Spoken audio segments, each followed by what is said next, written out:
I made mouth noise instead, but it's still a mouth clap. Yeah. Okay, cool.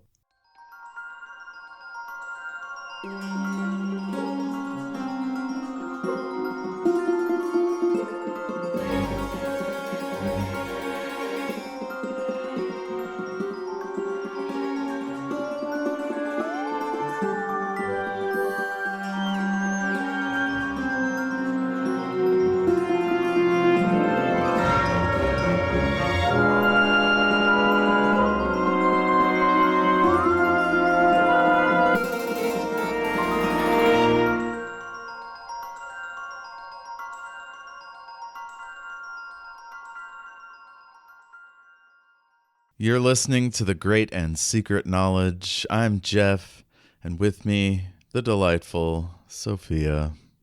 Hur är läget? Hello again. This episode, well, the Schizoid Man, Season 2, Episode 6. How did you feel about this episode? I loved it. It was so funny. Yeah, there was comedy, intentional and possibly otherwise. What do you think about it?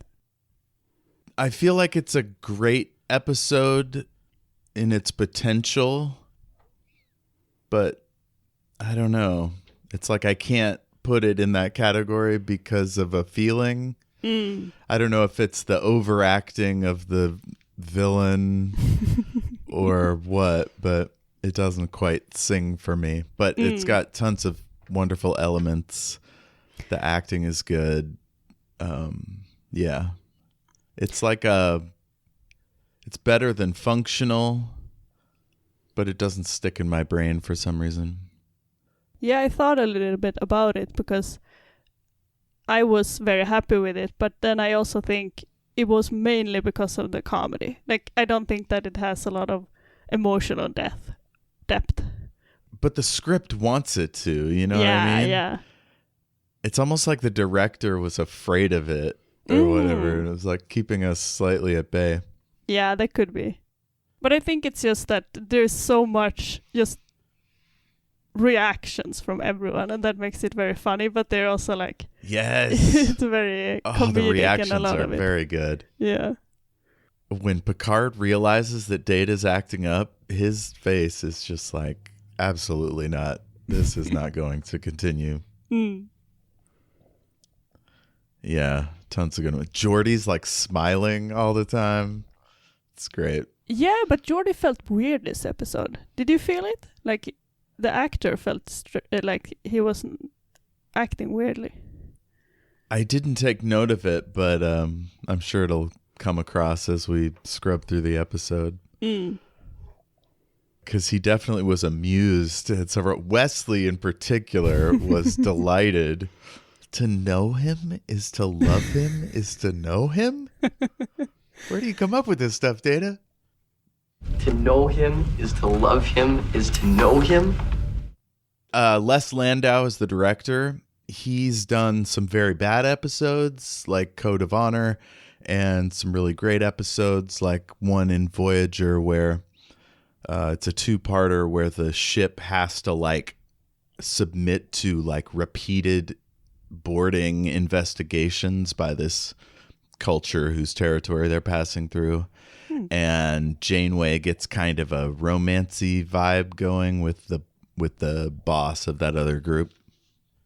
I remember the acting is really good in that one, but I couldn't tell you this guy's style, like as his shot selection or his composition or editing or music or whatever. The episodes just run the gamut. I think there's like 30 of them or something. Or 60. But so clearly Star Trek likes the guy. He did one episode of Enterprise, and that was the last thing he did. The writer, Tracy Torme, I think we've run into him before. He did 13 episodes. Let's see what those were. So we did Haven, The Big Goodbye. We watched that. Heart of Glory with Worf. That was excellent. The Arsenal of Freedom with the little flyy robots. Skin of Evil with Armus. We'll Always Have Paris. Okay, this is fucked up. He was executive story editor on We'll Always Have Paris. And here we go again. He wrote this episode, and it has all these elements lifted from We'll Always Have Paris, which I wanted to complain about. Like a single super genius alone on a planet, or with a small group. He has a female assistant calling for help. So yeah, he's like, those are fun ideas. I'll steal those and then add all this other stuff to it. Yeah, that's true. Very much a repeat. But I don't know.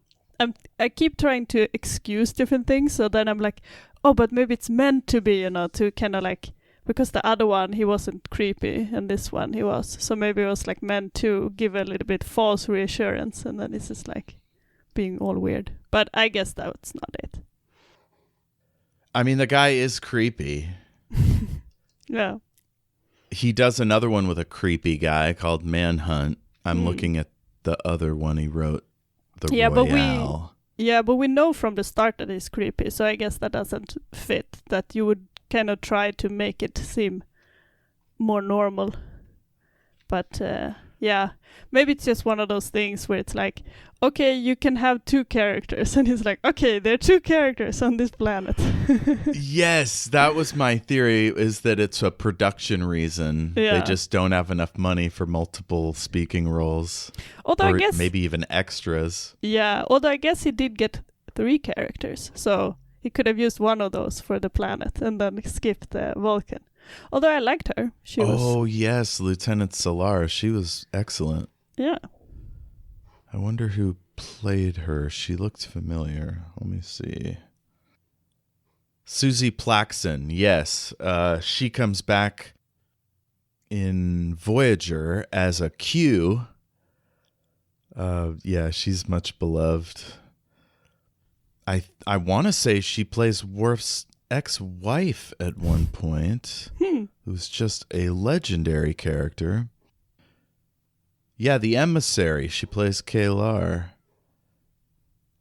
in 2 episodes, actually, in Deep Space Nine, or one in The Next Generation and then one in Deep Space Nine, which I assume is a flashback because, spoiler alert, never mind. But yeah, she's a fine actress and does a good job here. Ira Graves, he's another greatest mind in the universe, living on a remote planet with a female assistant calling for medical aid. So we get our first sense of his mammoth ego. The planet is called Graves World. I didn't think about that, but that's true. It's silly, but it's also realistic, sadly. Yeah, but if you were living alone on a planet, I guess it's not so megalomaniac to call it after you, because you are the only one there. It's like saying Graves' house. You're saying Graves' planet. Totally. So why... for some reason... Oh, go ahead. Yeah, I was just thinking a little bit about world building, that I wonder if anyone who wanted to could just get a planet and be like, I will live on this planet.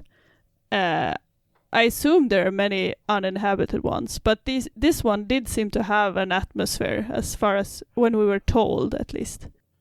So they call planets with atmosphere M-class, which is a Star Trek designation. I think it's a Vulcan word, Mutara.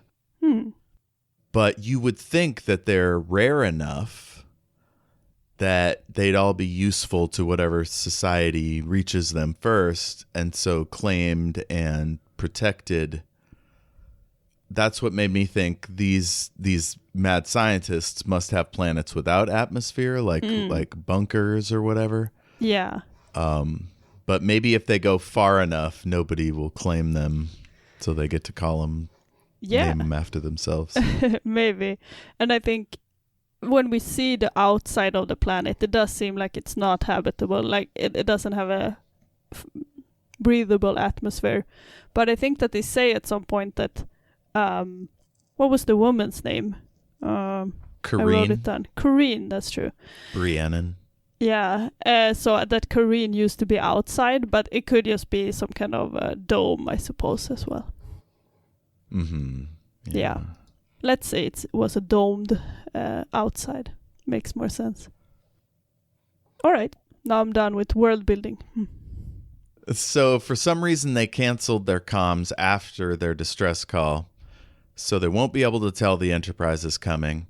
And here's my first big question. Why don't we speed it up as soon as that happens? Because the indication is that, the person is too ill to keep calling, or there was a murder, but we don't even know what speed they're traveling at.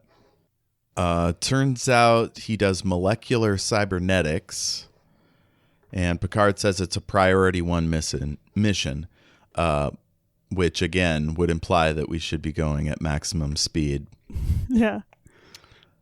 Which we may or may not be doing. In the hallway, Troy and Geordi are talking about Data, and Geordi thinks he's showing signs of insecurity. This is the scene. She says... Wait, I just wanted to comment that this is the first scene when I felt like Geordi was acting weird. He seemed like too... I'm not sure how to put it. Like, it seemed like he was too outsized in his, lines and actions. Like, he seemed too happy, as almost like he was, on a theater stage or something. Yes. I was thinking he's just giddy at the idea of Data becoming more human. As an engineer, I'm sure he's really excited about new problems or new developments. Yeah. I think if he had known that Data had a beard, then I could have been like, oh, he's happy because he thinks that Troy will be... find it amusing. Yeah. So it felt a little bit like that. Kind of like, oh, let's see what kind of surprise there is. But yeah, I suppose it could just be that he's excited that Data is doing some kind of shenanigans. Yeah, so Troy says, androids don't feel such things. And to which I ask, isn't he the only one they've studied? And Lore definitely displayed emotions. Yeah. I don't know. And we see Geordi's fine, full, dignified beard. Oh, you mean Data's? Oh, I'm sorry. Yes, we see Data's fine, full, dignified beard. Yeah. One which commands respect and projects thoughtfulness and dignity. A fine, full, dignified beard.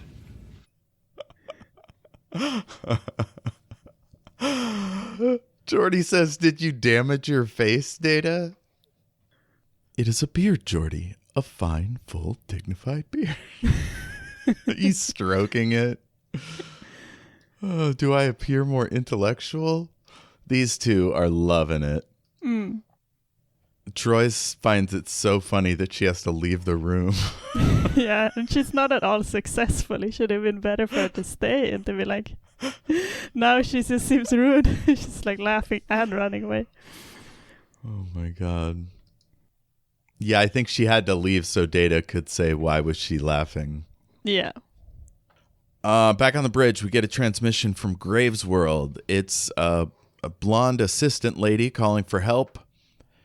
And immediately I'm like, it's another Paris situation. Yeah. But in this case, Picard doesn't already know her. But he makes this face like, not again. Into the theme song. I love the idea that he maybe is also thinking about the Paris episode. How many old girlfriends am I going to run into out here? So it's another signal, audio only. Somebody needing assistance. And turns out it's the Constantinople, a transport ship shipping 2,000 colonists. It's had an exterior breach, so Pulaski says they might all be dying due to hypoxia. And so we have to go there. And Picard's like, what about Graves? And she says, he's only one man. Riker suggests they do a touch and go down warp, where they come out of warp, transport the team, and then warp away. Pulaski wants to be on hand for the colonist mission, so they send a replacement, someone named Lieutenant Solar, played by the legendary Susie Plaxon. In the transporter room, as they prepare to transport, Geordi says there may be some unusual effects, which, I mean, Troy says, I don't understand. And then she arrives on the planet and Data goes, you do now. But we don't talk about what those effects are, really? She said that it's somehow you kind of... Yeah, she felt stuck in the wall. Yeah, I think it's just meant to be that. Huh. And Worf goes, for a moment you were. Yeah. They should have been able to tell her. I feel like they're just being dramatic. They're just like, you will find out. And then throw her away. Well, it also suggests she never did any training for this. Like, she's a Starfleet officer. What are we doing? Yeah, I agree. Seems weird that she wouldn't know. But, I mean, maybe that is very unusual situation. And it's not dangerous, so maybe it's not needed to include in the instructions. It's just one of those little things only people who've done it would know. So they arrive at the planet. The ship whips away. And then the assistant arrives. It's Karine Brianon. And apparently she was being sneaky with the call because she didn't want her boss to find out that she called for help. Yeah. I was surprised that she was the assistant because I thought it would be the same as the previous one, that she was the wife. It seems like a really creepy situation to be like just one assistant and the guy on this planet. I want to know how she could grow up here and there be no one else on this planet. Did somebody just drop off a child? Yeah. I think it was said at some point that her parents died or something like that, right? It was something about her parent. Yeah. But it does seem weird. Like, what happened to all the other people and why is she alone there? I think that there's not enough, what would you call it? Like, there should be some kind of oversight on different stations so that people are not just stuck.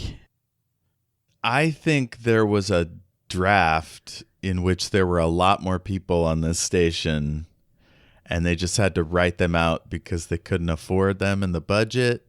Yeah, could be. Or because it was so close to We'll Always Have Paris, somebody was like, Tracy, we did that last season. You were a story editor. And he's like, oh, shit, you're right. Can we say they all died? And they're like, but you did that last time. Let's just kind of float past it real quick. Yeah.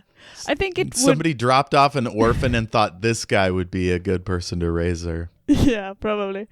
I mean, it is tricky because I couldn't really see changing it around to make it work with this story.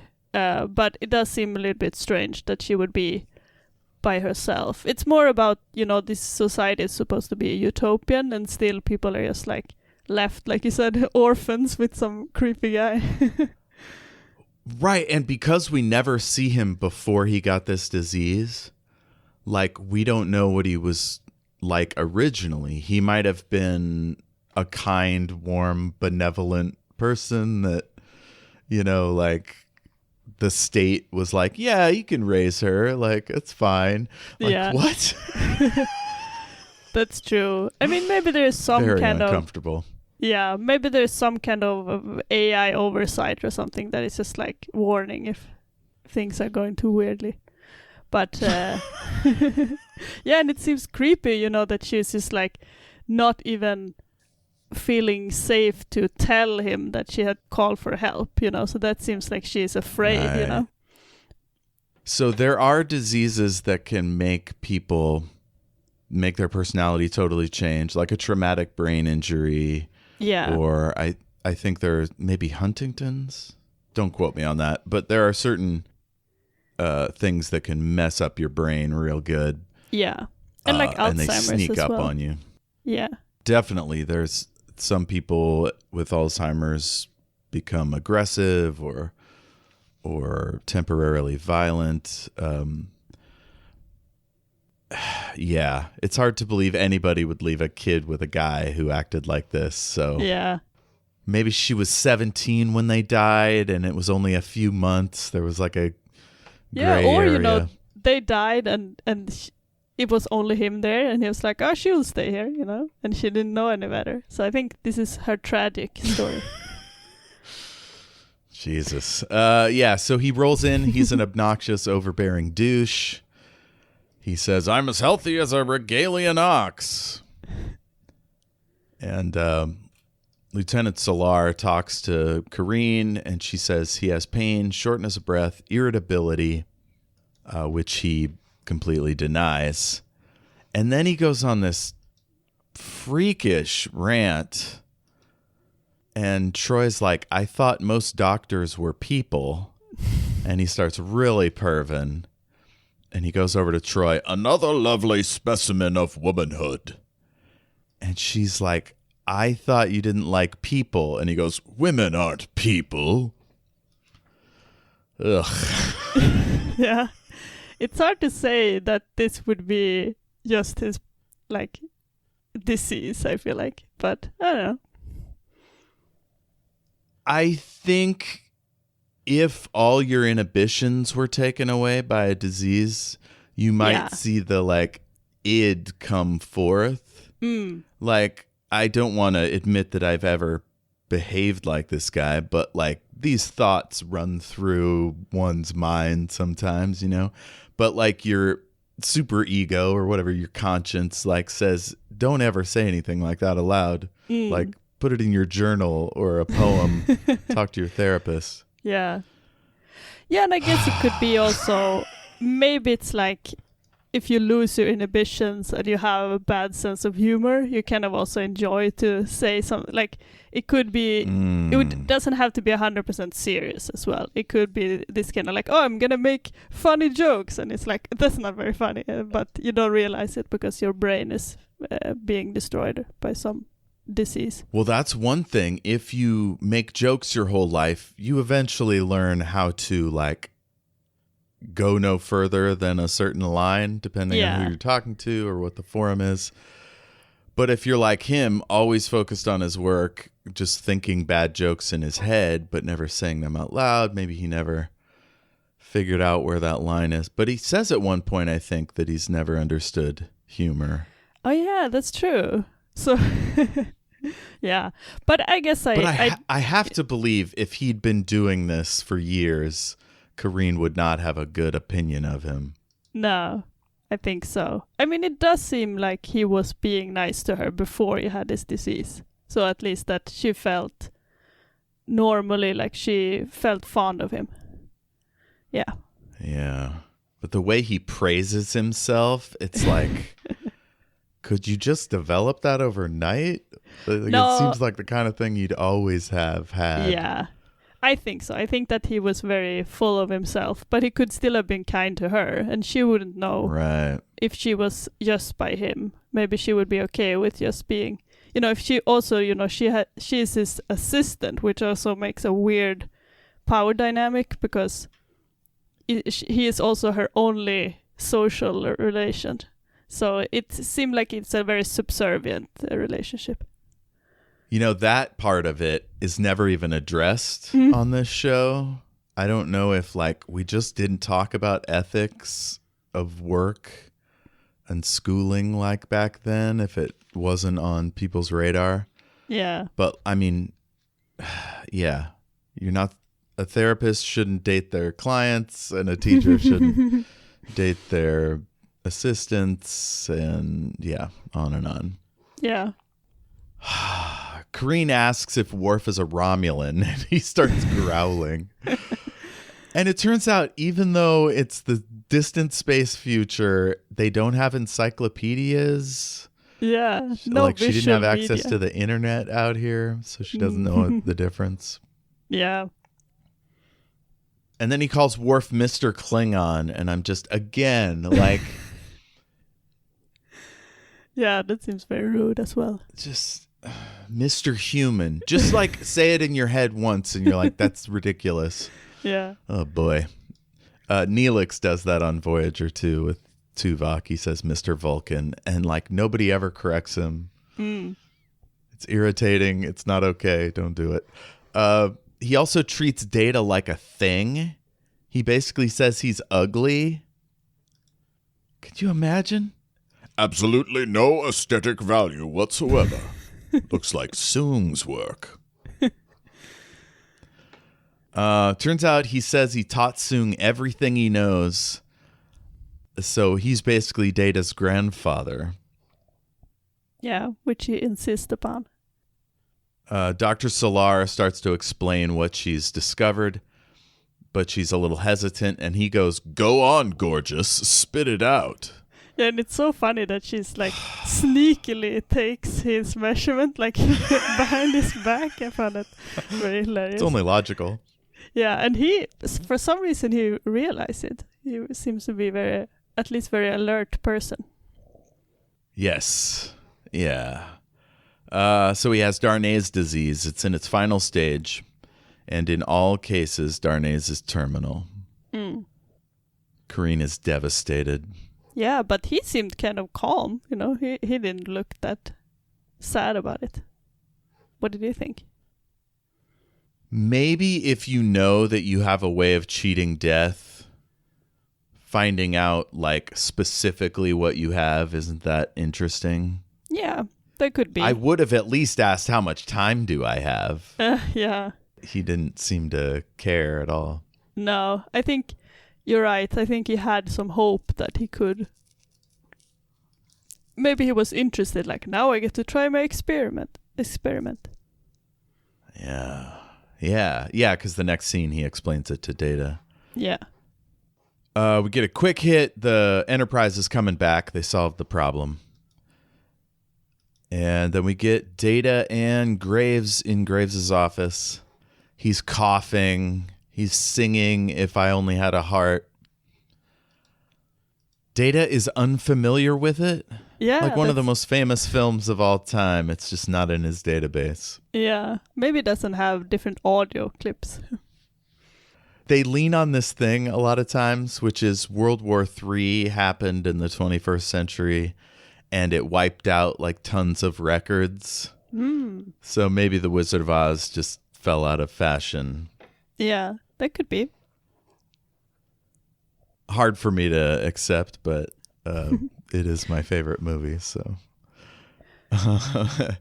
Let's see. Graves suggests that Data may have emotions but doesn't know it, because that was what the Tin Man's problem was.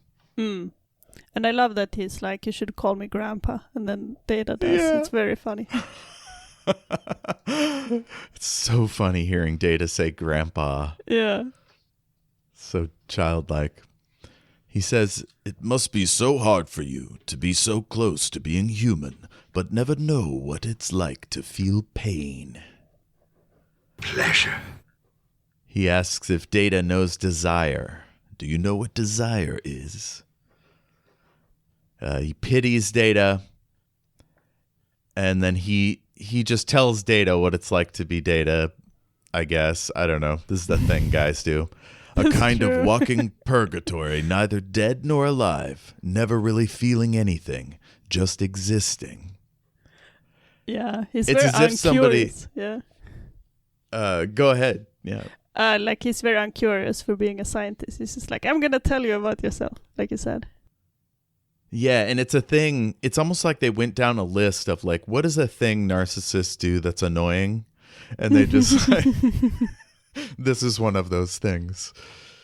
Projecting your own ideas about someone's experience onto them.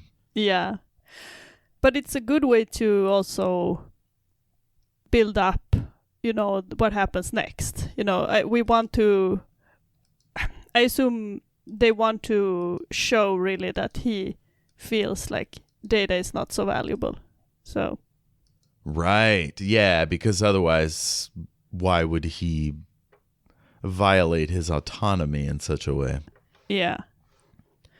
Data admits, I have had a great difficulty knowing what funny is. And Graves says, we're much alike. I suppose for Graves is more what other people would find funny, because he seems to have a lot of make a lot of jokes, in this. So it doesn't seem like he has any problem with. He's out. like the Joker in Batman, where like he laughs at all his own jokes, but nothing he ever says is funny. It's just fucking off-putting and weird. Yeah. So maybe that's what he means. He's like, I thought this was funny, but apparently not.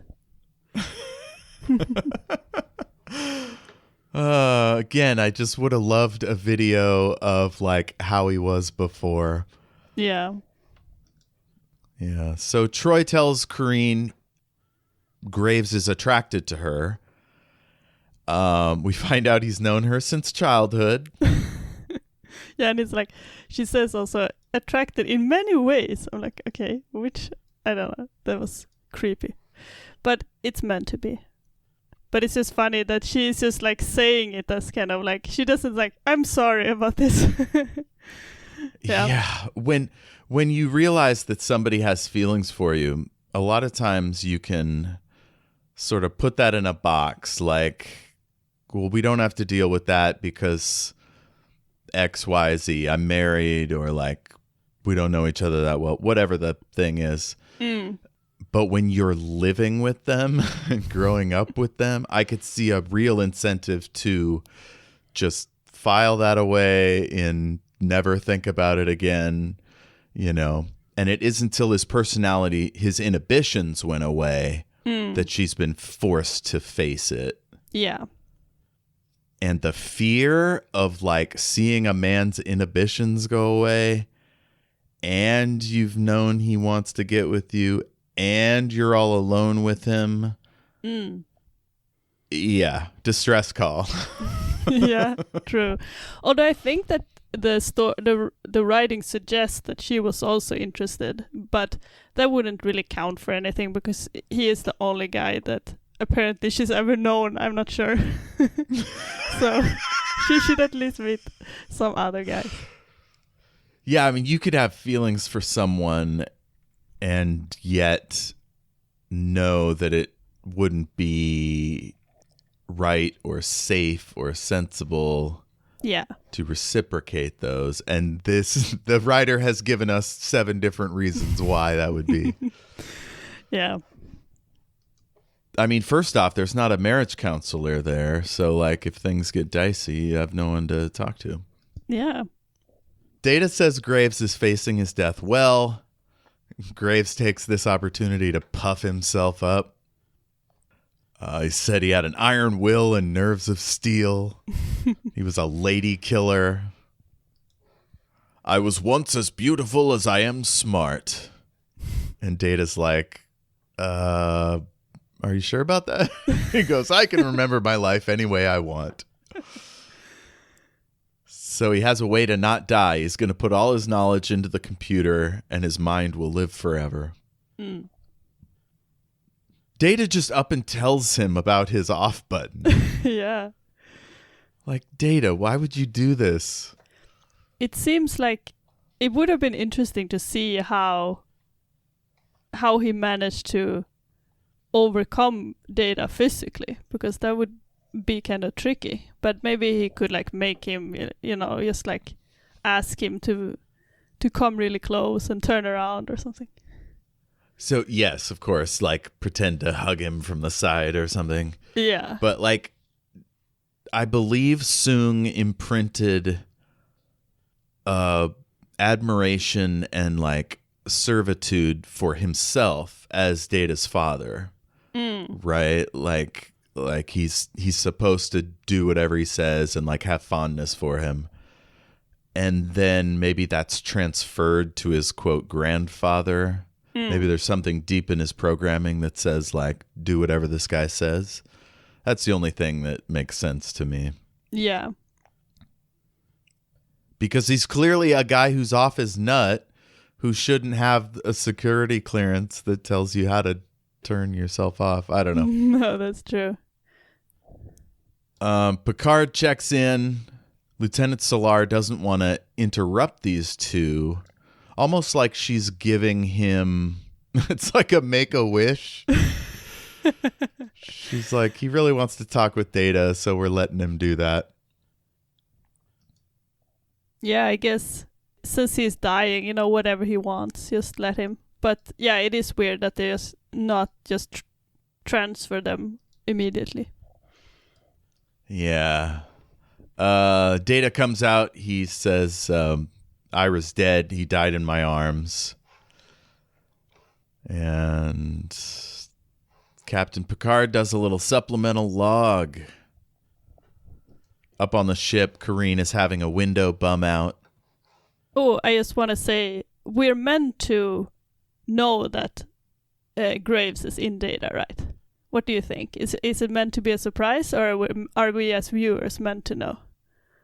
I mean, he's acting a little dramatic right off the bat. Yeah. So I think the eagle-eyed viewer would be like, why didn't Data immediately go, Captain, Graves is dead?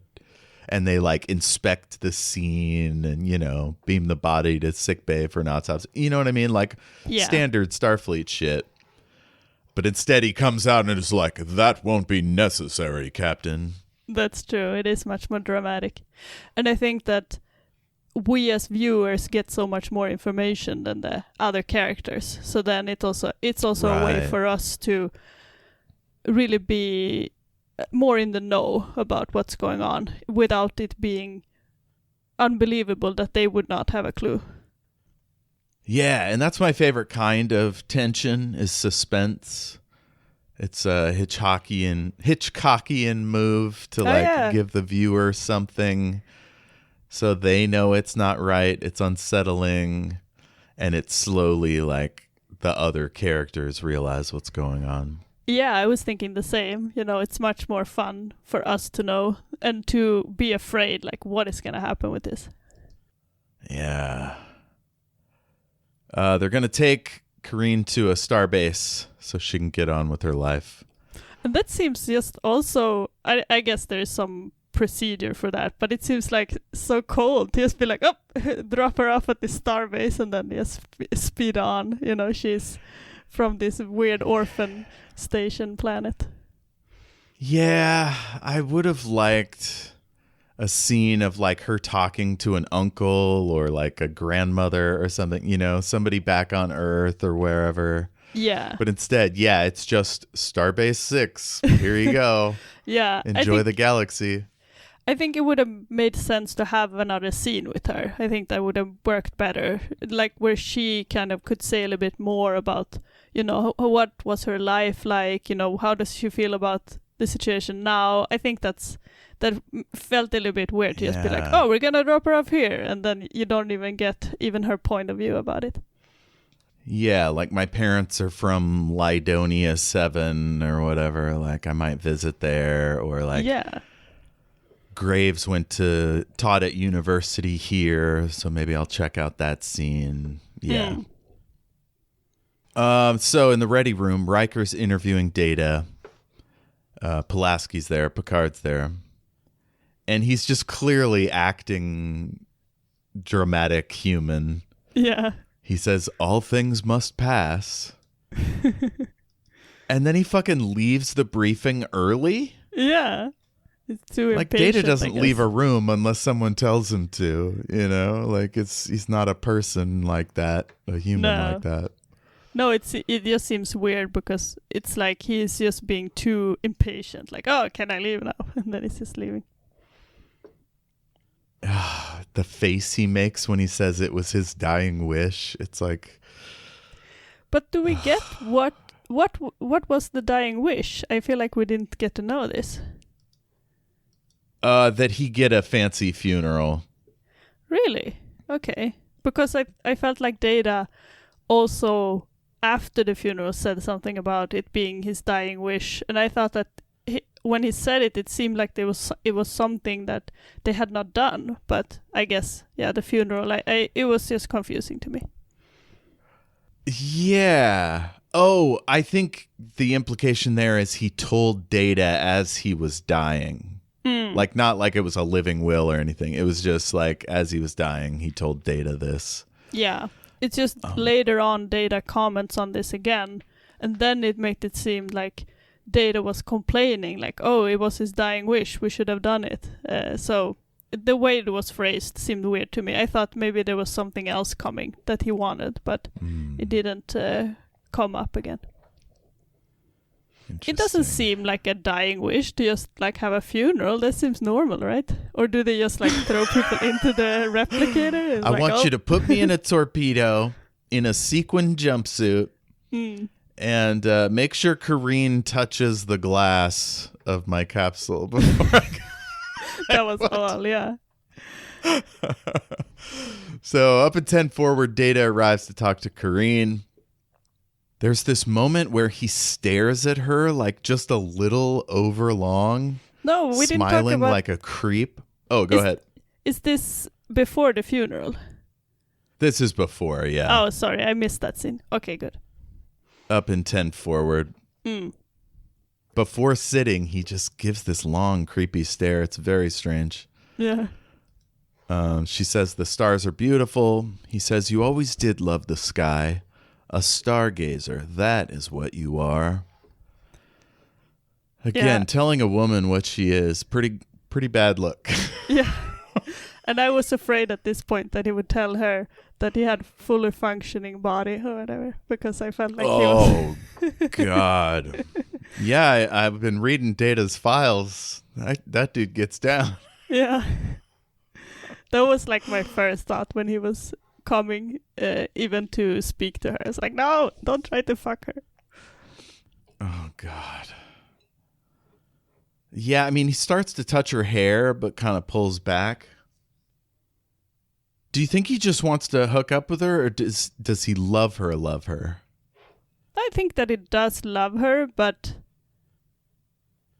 I don't know. I think that, you know, he said before, he was like, oh, you were too young back then, like before, but now, apparently now it's fine. But I think that he always was loving towards her. So I think for him, it's much more sexual, the switch, you know, because I think that that's like the thing that he didn't allow himself to experience. Yeah.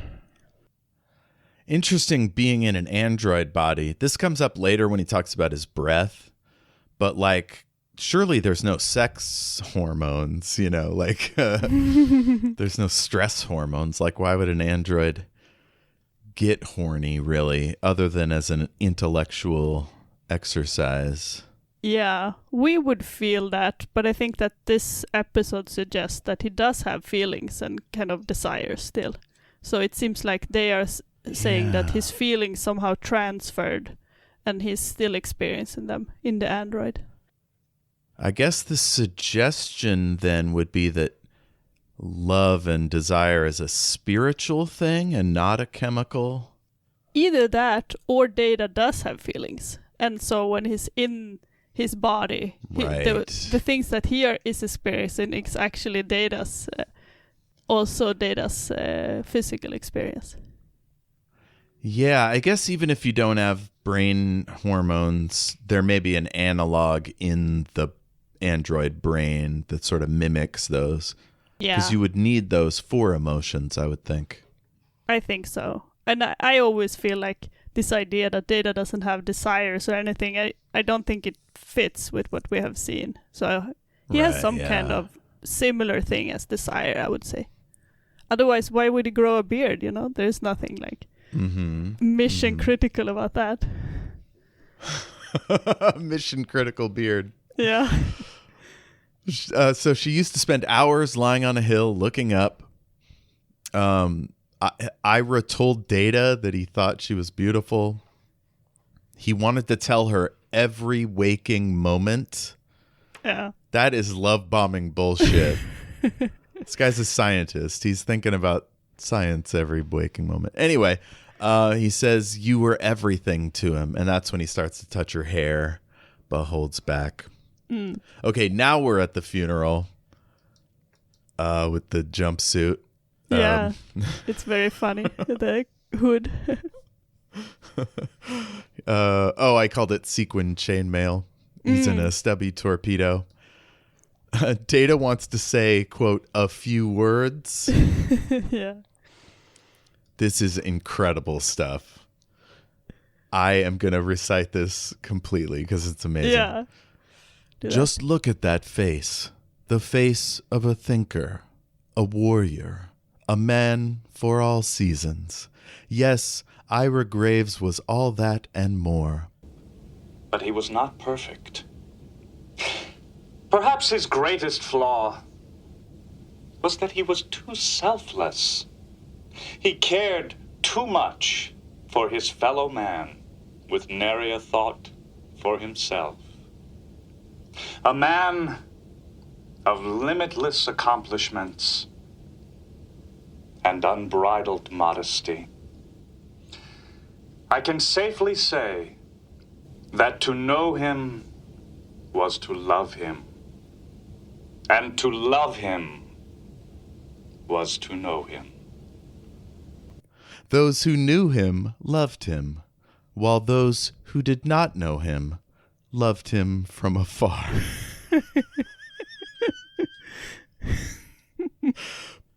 Picard shuts him down, and that's the end of the funeral. You are finished, Data. I love all of the reactions. It's very funny.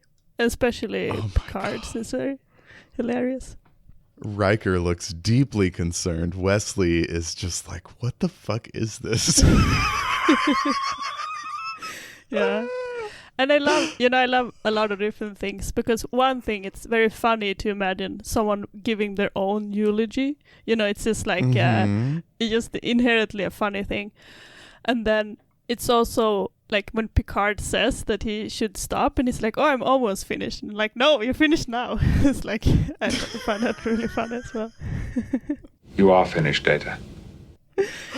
And I also enjoy the way that, everybody thinks that this is super weird, but also they are not suspicious, because they do think that this is Data being like trying to be more human, I suppose. And that's why they're just like, oh, he's so bad at this, and they feel just embarrassed. Like, yeah, maybe he read a million eulogies and was like, this is how you do that. Yeah, I think so. But he was not perfect. Perhaps his greatest flaw was that he was too selfless.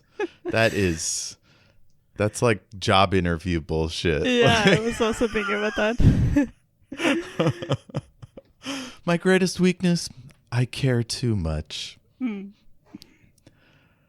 My dad said that he thought when you do job interviews and they ask for, like, what is your weakness, that you should just be like, oh, I can't think of anything, because he thinks that's a stupid question.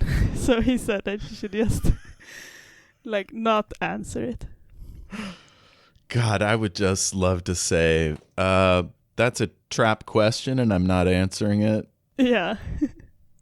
Also, I'm autistic, so feel free to fire me right now. I know you want to. So Karine touches the capsule. Picard walks her off the pad. And Data looms behind them in this I didn't think about weird that way. Yeah, but that makes sense. I didn't notice it in this scene, but yeah. Yeah, she's getting weepy, and we see the capsule tumbling through space. Up in the ready room, Data apologizes to Picard for his eulogy. He calls Graves Grandpa. And this is where I thought, okay, so Graves is saying all this stuff, and I'm thinking his writing, mental writing, I don't know what you call it, but it's so cornball. It's like, I wonder how much he wrote in his normal life. Like, if he's always been this stilted and goofy. Yeah. I could see it. Maybe it's also trying to act like someone else. You will be more stilted, because you can't just... Right. Like, he's trying to... Yeah. Especially if you've been obsessed with yourself your whole life. You've never put yourself in the shoes of someone else. like someone with greater empathy probably would have poured over Data's like video and stuff, logs to try to mimic him exactly. Yeah. And Graves is barely trying at all. Like, I don't even know No. if you could say he's trying. He's so bad, even though he doesn't even match his own assumptions, because he said like, oh, you don't have any feelings, and then he tries nothing to like hide his feelings or even like, you know, adjust his dialogue. And that's why it's Or also even- so funny to me. Yeah. Even to say, Captain, in confidence, I'm experiencing emotions. I don't know why. Maybe it's because of the death. You know what I mean? Like, Yeah. saying like, this is the obvious thing that's happening. What should I do? And then the captain would be like, well, let's take you off duty for now and do some tests. And, you know what I mean? Like, but again, he does not want to do that. So he's not going to do that. Yeah. End of story. Totally. But for me, it all works because of the way that they have established that he had this weird space Alzheimer's. So he's not being his own self. He's not being rational. Right, yeah. So Picard says he may be working too hard to be human, and Yeah. Data promises to work on staying within himself. Yeah. I love this one. I thought Picard was being very nice. You know, it seemed like he was so kind to him when he was being such a weirdo at the funeral. Well, and Picard just assumes that he's still imitating, that Yeah. he's not actually experiencing these emotions. Yeah, but I think also the way we talked about how his eulogy was so terrible, and maybe he was trying to just copy other eulogies. So Picard is like, Right. you don't have to do a eulogy, you know, you should just try to go with your strengths. Yeah. So Data promises to work on staying within himself. And I felt like this is a thing these guys do, which is a weaselly way of reframing somebody else's ask of you or like their read, reframing it to be like, oh, I'll stay within myself, not I will stop trying to be human because it's off-putting to my colleagues, you know, which I think is what Picard was saying. Yeah. Picard says, "Grand, you're dismissed, Mr. Data." And Data leaves the room. Oh, after a very genuine "thank you, sir," he leaves the room and makes a smug ass face. And then a woman walks by him and he like totally checks her out.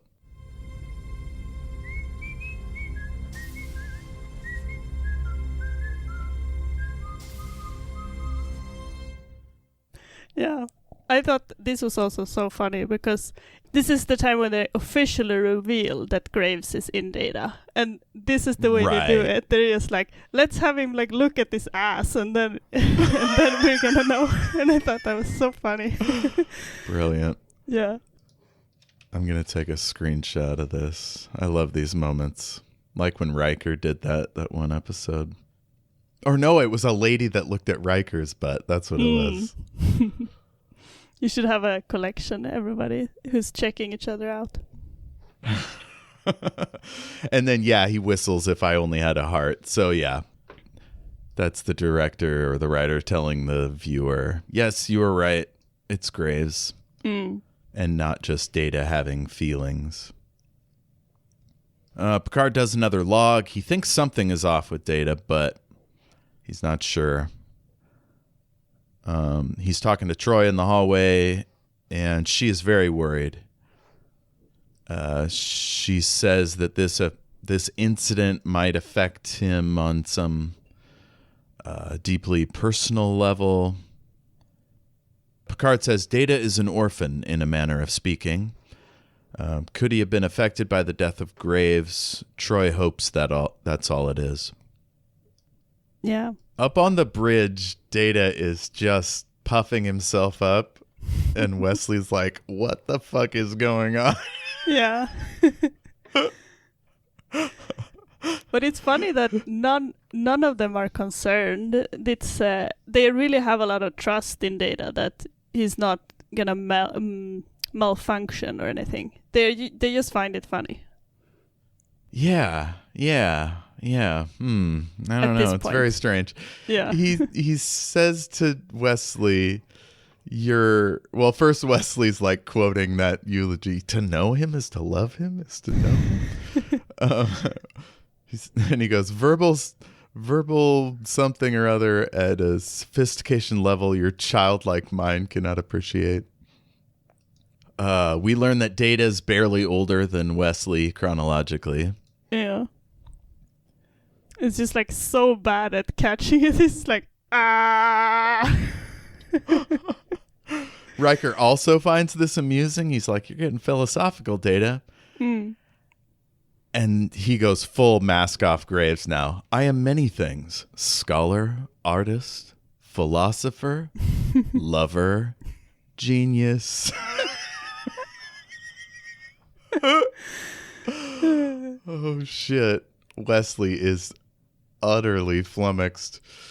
I wonder what his plan was at this point, because he doesn't seem to hide or anything. It's like he is so confident in himself that even though he knows that he needs to stay hidden, he can't just help to just show whatever he wants. Yeah, it's got to be more evidence that he just can't make cogent thoughts. That's true. Like how to fit into society, which again is a thing that happens to people with Alzheimer's. It's like how to even act appropriately just kind of falls out of their head. Yeah. How hard it would be for someone with Alzheimer's to try to be an imposter. It's just like you can't even remember how to be yourself. Now you have to pretend to be someone else that is also fine, you know? Yeah. Let's see. So Troy, Picard, and Karine arrive. She just loves the moving stars as they go through warp. He says, I'm aware of your interest in science. Perhaps you'd like to see the computer. And fucking, I'm just going to call him Graves now because he clearly ain't Data. He's jealous of Picard and Karine. So he's not just overbearing, he's controlling as well. Just very ugly. And Troy is not okay with this. Yeah. And I also love this because at first I thought it was just going to be a look from him because it's like super obvious look, like, you know, what is going on? But then he actually does say something. I'm like, oh, you said it. And it was funny. He says, Data, what are you doing? Which tells us basically he still thinks Data's pretending to be like a human. Yeah. And clearly he has gone way too far. Yeah. Data says Picard is hot for Karine, but he says she does not care for older men or men of limited intellect. Picard goes, Data, you will come with me right now. Yeah. And I think what I was trying to say is that I think that we have commented in other scenes about like things being inappropriate, even though it's not said that they are, you know, that we're like, oh, that seems kind of creepy, like that is weird behavior. And I love that in this one, it's like, it's meant to be creepy and it's meant to be uncomfortable. And I love that because it's like you bring this undertone into it so that what do you say? Like, we talked about how, okay, this is very inappropriate that she is at this planet with this lone older man and she is his assistant. And then they go all out with it. And like, yes, it is very creepy. And I love it because it's like confirming our complaints about it. Yeah, and it's writing this line between like what's funny and what's uncomfortable. But it's not like full on terrifying as of yet. Yeah. Maybe because he's not alone with her. Yeah, I think so. You know, because the situation is already past. And also the way that it's described that he is being kind of delusional compared to how he was. Yeah. Data says, removing the competition will not help you, Picard. Or Graves, rather. And Picard and him go to the ready room. Troy says that she feels an intense burning jealousy a human emotion coming from Data. Yeah. In the ready room, Picard confronts Data, who has gone full mask off. He says the Regalian ox thing again. I didn't think about that. Oh, I forgot to say, I commented before that maybe Data had feelings, and this is why Graves' Data had feelings. But this is the first time Troy felt emotions from Data. So it must seem like the emotions came with the upload. Yes, absolutely. Yeah. Picard's like, I wish I could send you to sick bay. And Data's like, sick bay? Are you ill, Captain? And it seemed very dangerous for Picard to be alone with Data. I wasn't sure if he was gonna kill him or something at this point. I mean, he could very easily. We see that later in the episode. But I guess, it wouldn't be, how do you say, if he was like really had a plan, then it would not make sense to kill Picard, because where can he go? But we also know that he's delusional, so yeah. Yeah. So Picard wants engineering to check out his circuits. Data's like, I could do my own diagnostic. I am fine. Could not be better. And Picard says, for the first time since I've known you, I don't believe you. Yeah. Disturbing. Well, they've seen an android that can lie before, and it was not pleasant. That's true. Geordi scans him with a cool blue beam. Data's sort of hunched over just like a human. He doesn't immediately follow Picard's orders. And leaves, and Picard says his insubordination is growing by leaps and bounds. Yeah. And I love when he's leaving, it's like his whole body is doing like an eye roll. He's just like, when he's getting up from the chair. Full body eye roll. Yeah. That's great. Weird. So Geordi can't find anything wrong with him. And Troy says, it's his mental health. So she wants to do a psychotronic stability examination. It's something you take at graduation from the academy. I presume it's like the tests you take to see if you're compatible to join the military. In real life, or? Yeah, like every service is different, but in the States, at least until who knows when, maybe the Iraq War, they were very careful to keep the psychopaths out, right? Because like you need to be able to give and receive orders and not just kill for fun. Yeah. So they all took the test, and so we see her giving the test. She puts these little things on his head, and he starts to see videos, and it's the clip show device. This thing will come back. Oh, really? But is that the thing that they use in the army, like to this specific thing, or just another kind of personality test?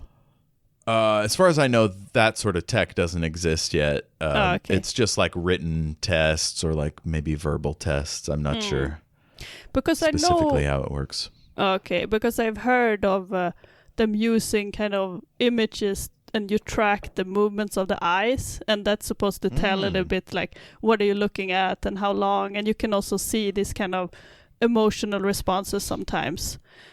And it is interesting, but it also seems very easy to abuse it, because it's like I've heard it being used to like try to test people's sexuality, for example, and that seems like not a good tool to have. But right, yeah. Well, I bet Data could fool this test easily, but this guy in his impaired state isn't able to or doesn't care to. Yeah. It is interesting, though, the idea that you could do the same kind of, like you could put the measurements and the signals would be exactly the same as a human's. Yeah. But I could see also Troy maybe listening in at the same time, so even if the signals were not the same, she could feel the emotions, like, oh, he's feeling angry and happy and with all these different things. Yeah. So Geordi speculates about what's going on with Data. He says sometimes he wants to be human so badly he can taste it. In this scene, he was also weird, the actor. It's interesting. Yeah, I thought so. I don't know, maybe the actor was away on some kind of theater assignment and then came back and we're not totally out of the theater mode. That's very possible.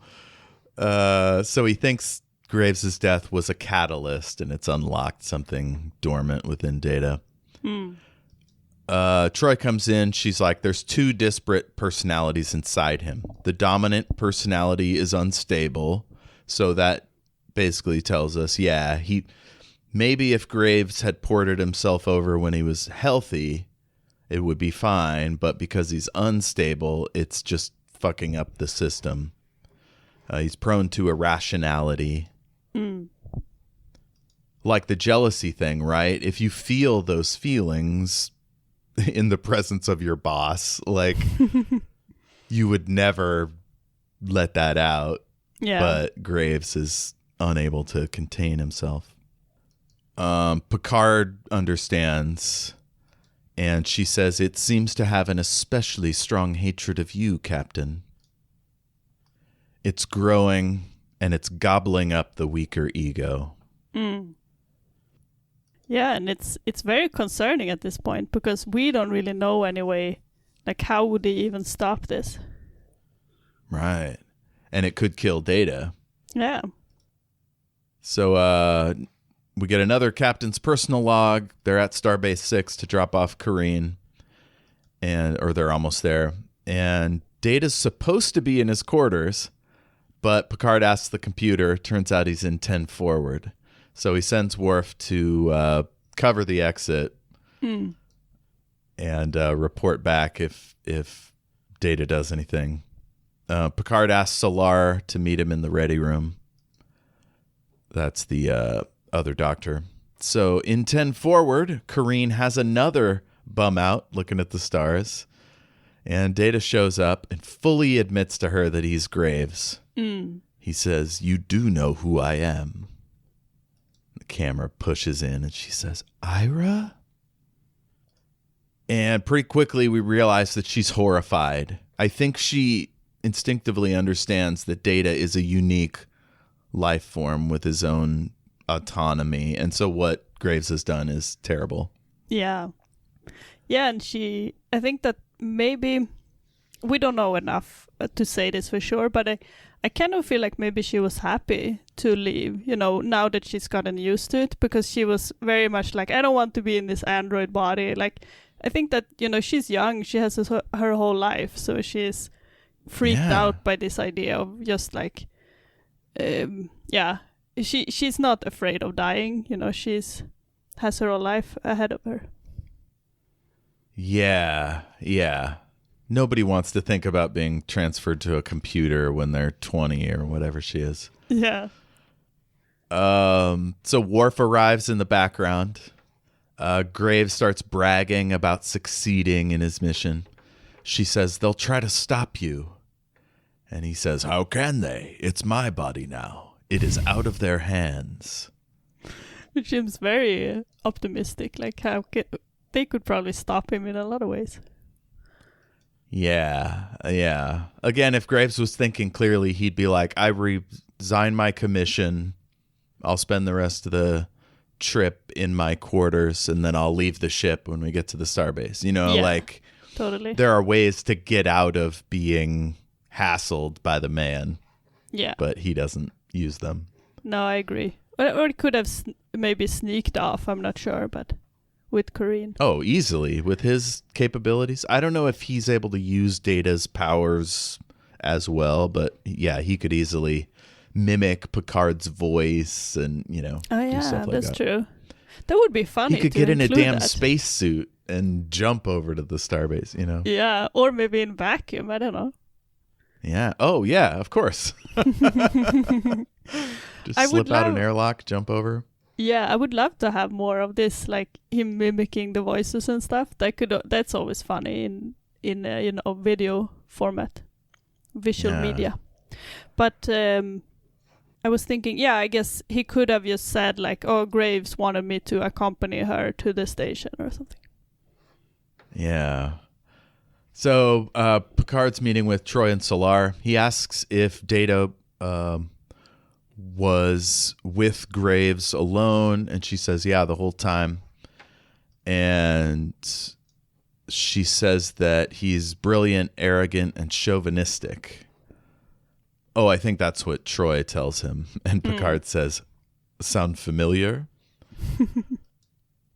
So now they know Graves is in there. Back to 10-4 where Data says something wonderful has happened. And he talks about feeling his breath.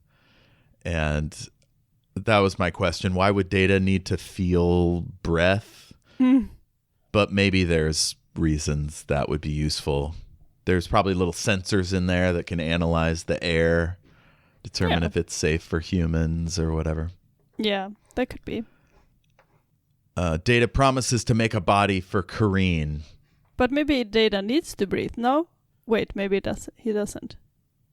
He can tolerate, like, gases at least. Yeah, I was mostly wondering why he would need nerve endings in his lungs. I mean, the same reason we do, I suppose. Like, sometimes you need to breathe with intention for some reason. Yeah. To be like, hold your breath, breathe in, you know. So he promises to make a body for her. She's crying. He says, I can love you now the way I always wanted to. So creepy. I mean, love just means screw, right? Yeah. Like, ugh.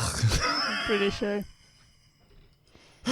She says, I won't let you put me in a machine.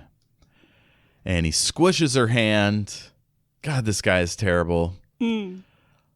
Now, I think if he'd been like this his whole life, he would have definitely hurt a woman before. He'd have a record. I think it's that his inhibitions have been taken away. Yeah, I think so. Because also at the very end that we will get to, he is horrified. Like, oh no, I like hurt her hand. You know, he doesn't want to. He's just being...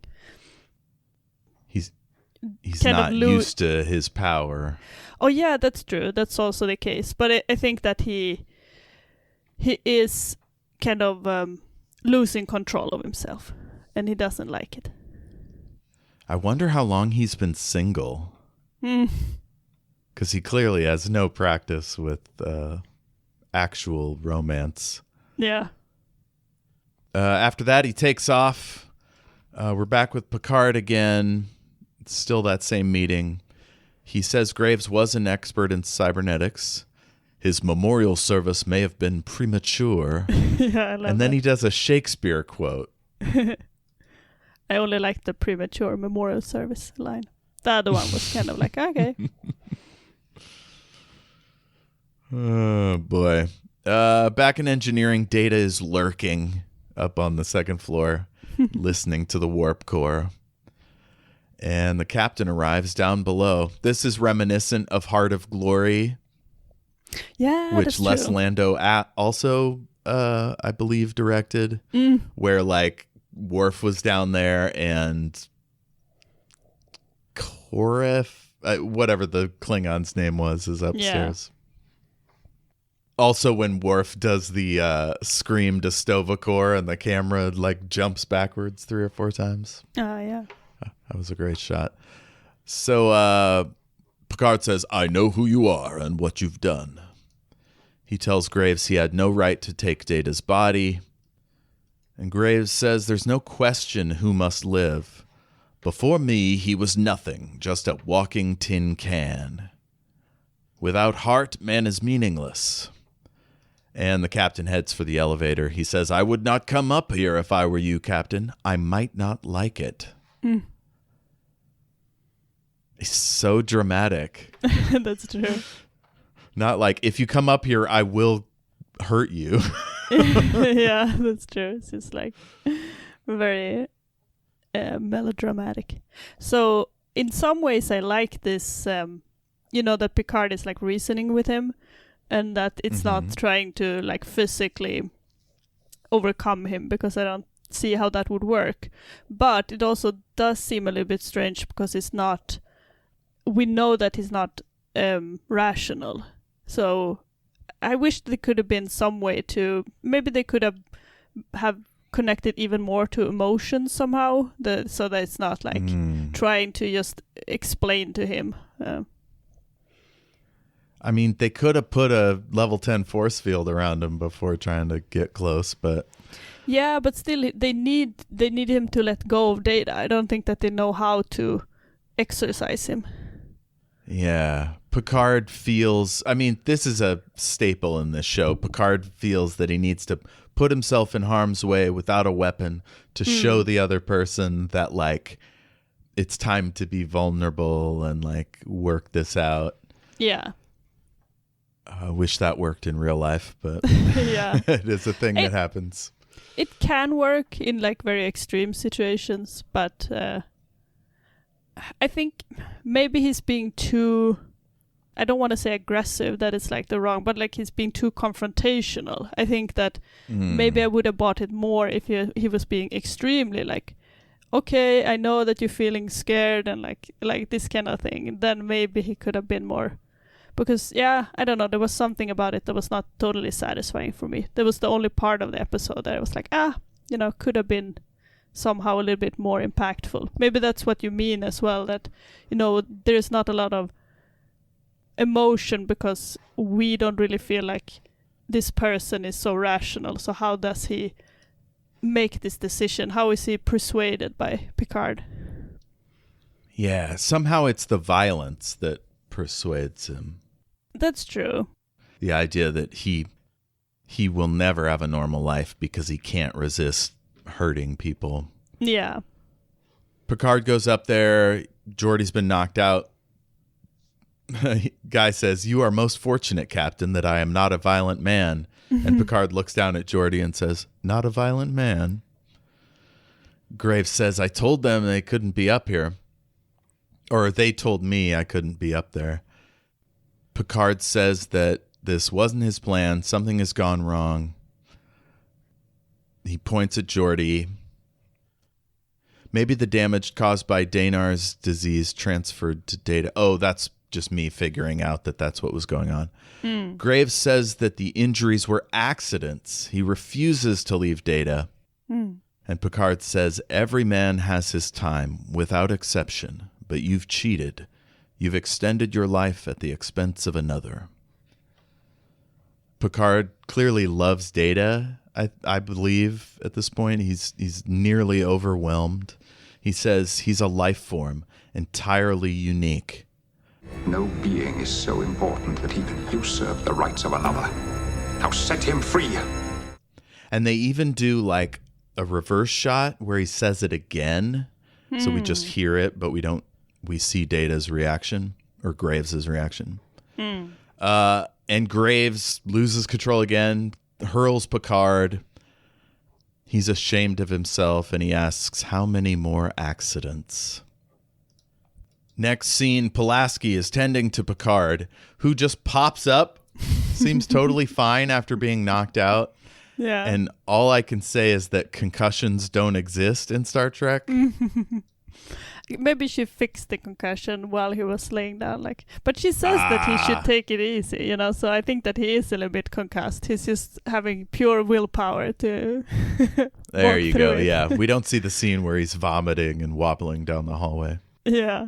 I think it's also such a typical thing for all of visual media. The people will just be knocked unconscious and then they wake up tied to a chair and then they just escape the chair or something. Yep. So they arrive at the lab. Data's on his ass. Geordi wakes him up and he wonders why he's on the ground with everyone staring at him. Geordi is very gentle with him, which I love. And Picard is satisfied that he's back to normal. Corrine says, "Captain, look at this." She's looking at the computer. And apparently Graves transferred his consciousness to the computer. In my notes, I go, Jesus, they got to get him out of there. We're back on the bridge and Corrine is gone. There's no sign of consciousness, of Graves' consciousness inside the computer. And Wesley asks Data, like, if he remembers his silliness. He recites the line again, to know him is to love him and all that. And then Riker just pulls a prank on him. Like, yeah, you were wrestling that Klingon Targ. Picard says, let's go out of orbit. And Data goes, did I win? Did I win? Also funny. What an episode. My God. Funniest one so far, I think. Oh, you think so? I love it. That's great. I'm looking at the reviews. There's 0 1-star reviews. Let's see if there's a 2-star. Nope. It's funny.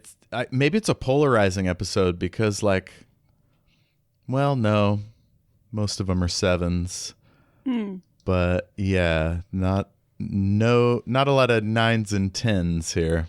Yeah, I could see that. It's just a kind of a light episode in some sense, in that it's so much humor. And it's also interesting though, actually, now when I think about it, because both storylines is about Data. And like one of the storylines is Data, being taken over by Graves. But the secondary storyline is all the other people thinking that Data is acting too much, like trying too much to act human. And that is like really a plot in itself. Yeah, it could probably sustain a whole episode, just him overdoing it without a space problem. Yeah, I think so. And like all the other characters, all of their conflict is also about Data. And I think that that actually make me like it more, because there's not this kind of, A plot, B plot that are very disconnected. Like everything fits together. Yeah, there's not some meaningless plot that they shoehorn in there to fill out time. Yeah. Even like the beard joke at the start is crucial, because that is like setting all this up. Well, it tells us there's going to be comedy in this episode. And it also tells us like Data's trying too hard. Or he's trying badly. Oh, I forgot to say that you mentioned about Graves being uploaded to a computer, but then at the end we learned that it's really only his mind, like his information, not his emotions. Yeah. But yeah, I also thought that for a second when we learned that he was uploaded, we see that he's in the computer, and I thought, now are they just gonna keep him around in the ship computer? Yes, that could be kind of funny, meeting him in the, what do you call it? The holodeck? Holodeck, yeah. Yeah, that'd be great if he comes back as just like a passionless scientist that'll help you solve problems or whatever. Yeah. Or maybe he and Moriarty like play chess and hang out. Oh yeah, that would be so funny. I would love it to have a holodeck offline thing where all of the characters just hang out and they're like, we're all the characters in the holodeck. And they just... Hell yeah. Almost like this kind of villain pub. What is it called? How It Should Have Ended. Have you seen that? Mm-mm. It's this show, this animated show where they make alternative endings for different TV and movies. And in that one, there's like some episodes when they make a villain pub where all the villains are just hanging out at this pub and complaining. That's awesome. Yeah. Oh shit. Well, yep. So some people love the SEP, some don't. Yeah. It's got a 6.9 on IMDb, so yeah. I don't know. I would say that's not that great, right? Right. Yeah, it's pretty mid. But I'm glad you liked it. I mean, yeah, it had some of the funniest moments in all the ones we've seen so far. Yeah. God, I don't know why they shipped Pulaski off on her own mission. I don't know. Maybe they had Susie Plaxton and they were like, we got to get her in somewhere, so we'll send Pulaski off. Could be. I thought that this would be more of a concern in the episode, that they were that the Enterprise was away. So I would have thought that they would be stuck there for a while because the Enterprise had not returned. But for some reason they weren't. Yeah, they're right. It seems kind of weird that they added another character. Maybe they were like thinking they'd replace Pulaski with her, and so that this is like a tryout.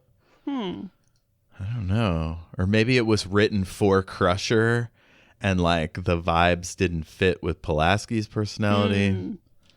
Yeah, that could be. I'd love to know these secret backstories.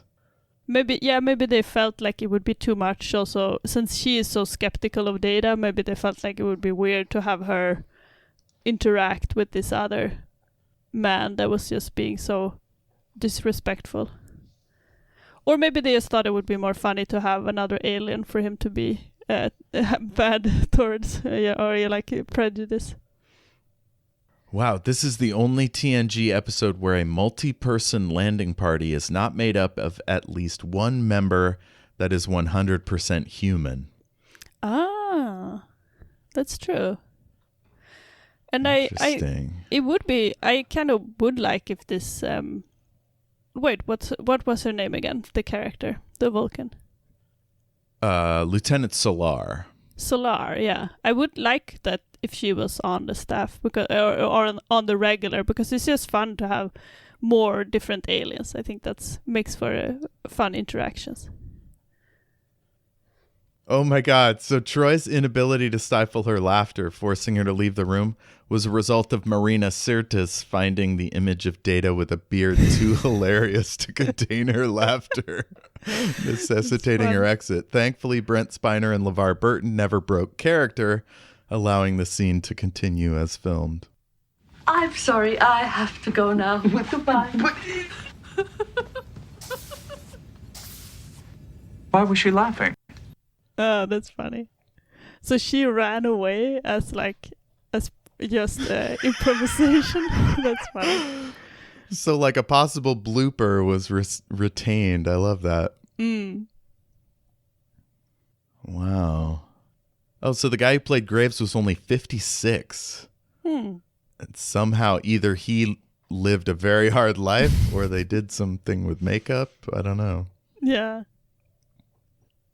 So apparently schizoid in this context refers to his lack of interest in social relationships, tendency towards a solitary lifestyle, secretiveness, emotional coldness, and apathy. That's interesting. A family member of mine has schizoaffective disorder, and so I definitely recognized some of that behavior or symptom presentation. All right. Well, next up is unnatural selection. Oh my God. This is where these scientists all age rapidly. Oh, okay. That sounds it's interesting. terrible and hilarious, and we absolutely have to do it. The makeup is an atrocity. I think you'll enjoy it. Sure. Oh my God. So that's coming up. Do we need a quote for the end of the episode? Or maybe I should ask, did you have a funniest moment from the episode or a funniest character choice? It's hard to say because I did have like several moments that I really did laugh a lot, but it was like, it depends on when I can't really say like which one was the funniest one. It's just, I think that in general I don't think I have a specific funniest line. I guess like I really enjoyed that he was like, call me grandpa. That was very funny. But oh yeah, I love that. I mean, for me, it's Marina Sirtis, the actor, leaving a scene because it's so funny. Yeah, that is funny. It's like a meta humor.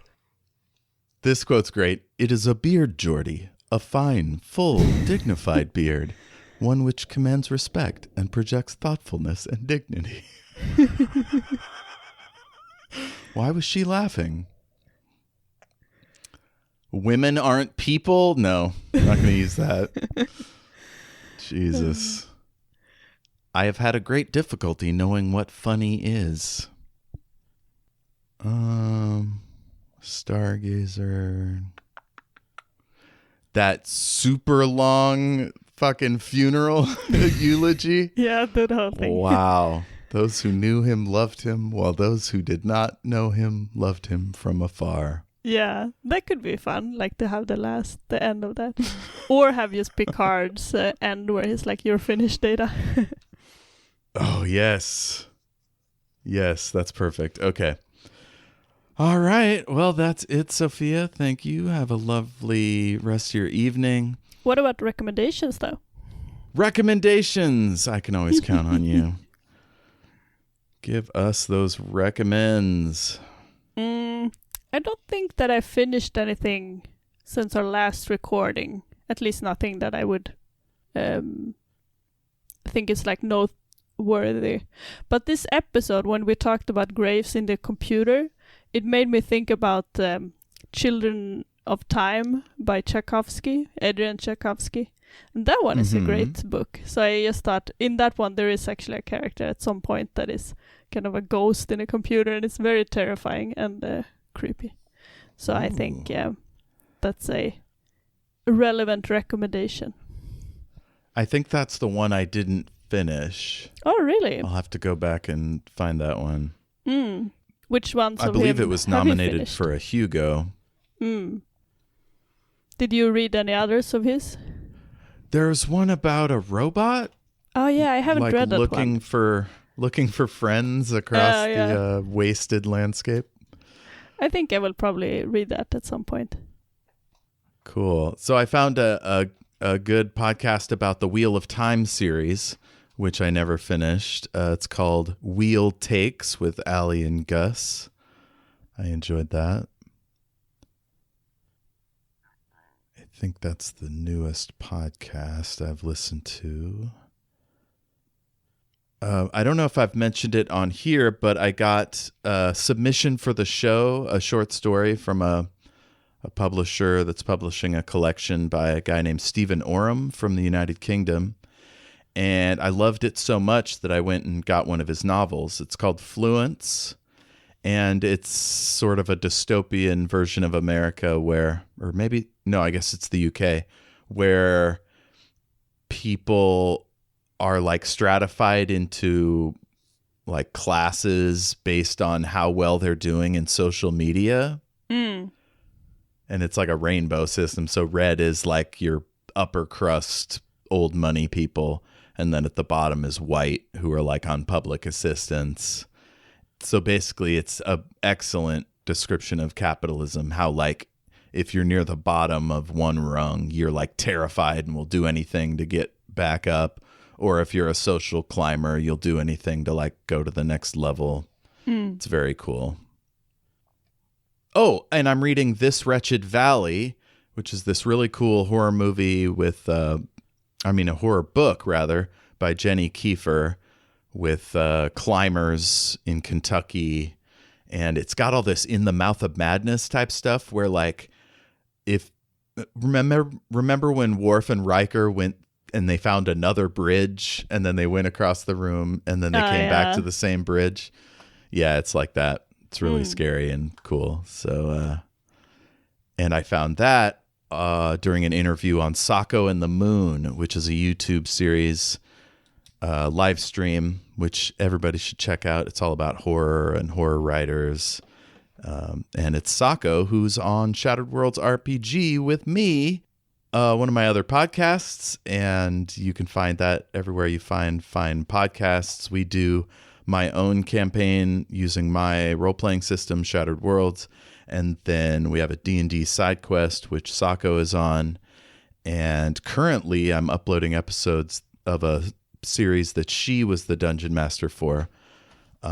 So yeah, I think everybody will enjoy that. I also do Omniversal Escapades, which is a live stream every other Sunday at 6 Pacific.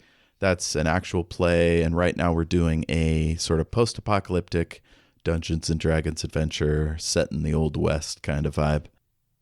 And you can find that at twitch.tv/Omniversal Escapades, and archived at youtube.com/omniversalescapades. I think that's it, other than like listen to all the other things we've done here on The Great and Secret Knowledge, from movies to TV to comic books. I think you'll enjoy it a lot. Maybe we've got all kinds of recs you can find in the show notes, and we have a Discord link there, so you can join our Discord community. And like, rate, review, subscribe, all that regular old stuff, and tell your friends about us. And we hope to hear from you soon. The email is greatandsecretknowledge@gmail.com. And you can find me all over the internet at El Jefe Tacoma. I think that's everything. Yeah. So with that, we'll leave you with this legendary quote, which I will remember when we're done here. I'm almost finished, sir. You are finished, Data.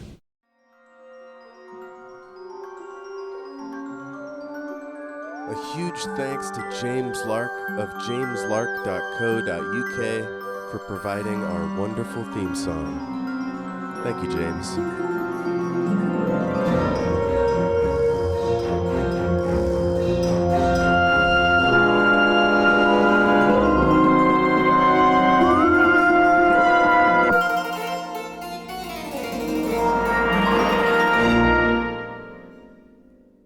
They should be like captain to tell people when they like, and that's too long of a speech. Now you're done.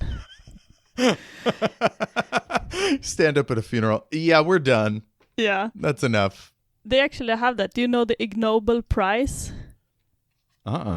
It's like this alternative Nobel Prize where they give prizes to kind of stupid research. Although it's not supposed to be only stupid, it's just like something that makes you laugh but also reflect. And they have a prize ceremony where there is a child that is up on the stage, and if you're talking too long, the child is like, boring, and now you have to go. Oh my God. Did I win?